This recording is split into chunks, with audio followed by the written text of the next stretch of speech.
শুভ সকাল। দেখো অন্য দিনের মতো নাচ গমিয়ে একটা নতুন ব্লগ নিয়ে চলে আসছি। দেখো চলে আসছি হেলেংচায়। আগের কিছুই দেখাতে পারিনি, চলে আসছি আমি হেলেংচায় সাইকেলের দোকানে, মেয়ের জন্য সাইকেল কিনতে আসছি।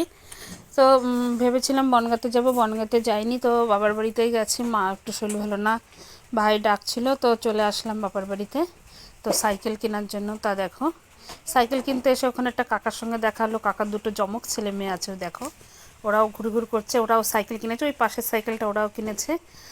তো খুব ভালো লাগলো দেখে, ওরা জমক অনেক দিন পরে হয়েছে। তো তো দেখো সাইকেল কেনার জন্য আমার ভাইপোও চলে এসছে, কিছুক্ষণ পরে আমার দাদাও এসছে।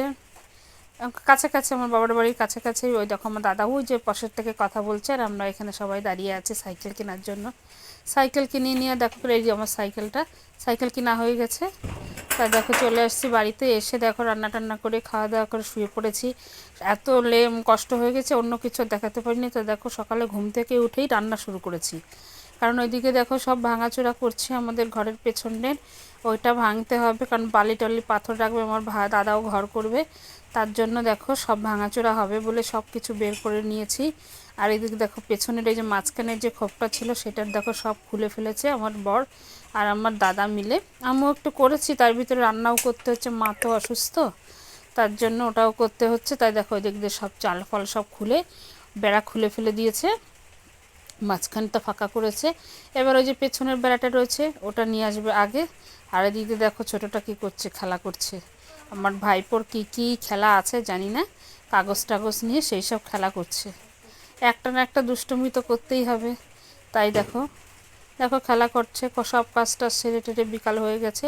তো ফটাফট আমরা বেরিয়ে পড়লাম বাড়ি আসার জন্য। তো দেখো আমি নতুন সাইকেলই আমি চালাচ্ছি, হেলেংচা থেকেই আমরা সাইকেল চালিয়ে আসবো। তো আমি ছোটোটাকে নিয়ে চালাচ্ছি, আর ওর বাবা বড়োটাকে নিয়ে চালাচ্ছে।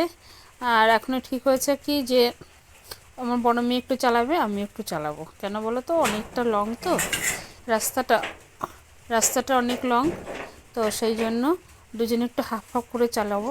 তো আমি চালাচ্ছি, তো আমার মেয়ে ভিডিও করছে, এরপরে আমার মেয়ে চালাবে, তো আমি ভিডিও করব, কারণ ওর বাবার সাইকেলে দুজনেই বসবো, ইয়ে করে করে ভাগ করে করে। একভাবে আমি সাইকেল চালাতে পারবো না, আর আমার মেয়েও একা একা সাইকেল চালাতে পারবে না, তার জন্য ভাগ ভাগ করে বসবো। দেখো সাইকেলের খাঁচা, নতুন সাইকেল তো, বড় মেয়ের ব্যাগ সোয়েটার সব ভরে দিয়েছি, আর ছোটো মেয়ে তো বসেই রয়েছে পেছনে, ওর তো শুধু বসা কাজই। আমার মেয়ের সাইকেলটা কেমন হয়েছে তোমরা দেখে কমেন্টে বলো। অনেক দিন হয়ে গেছে তোমরা কেউ কমেন্ট করছো না, আমার খুব ভালো খারাপ লাগছে। তো দেখো কমেন্টে একটু বলো যে আমার ভিডিওটা কেমন হয়েছে, সাইকেলটা কেমন হয়েছে। দেখো দিক দিয়ে যাচ্ছি আমরা, পুরো রাস্তাটাতে তো ভিডিও করা যাবে না, যেটুকু পারবো সেটুকু তোমাদের সঙ্গে শেয়ার করব। আর বাড়ি এসে কোনো কিছুই দেখানো হবে না, তার জন্য রাস্তাটুকুই দেখিয়ে নিচ্ছি।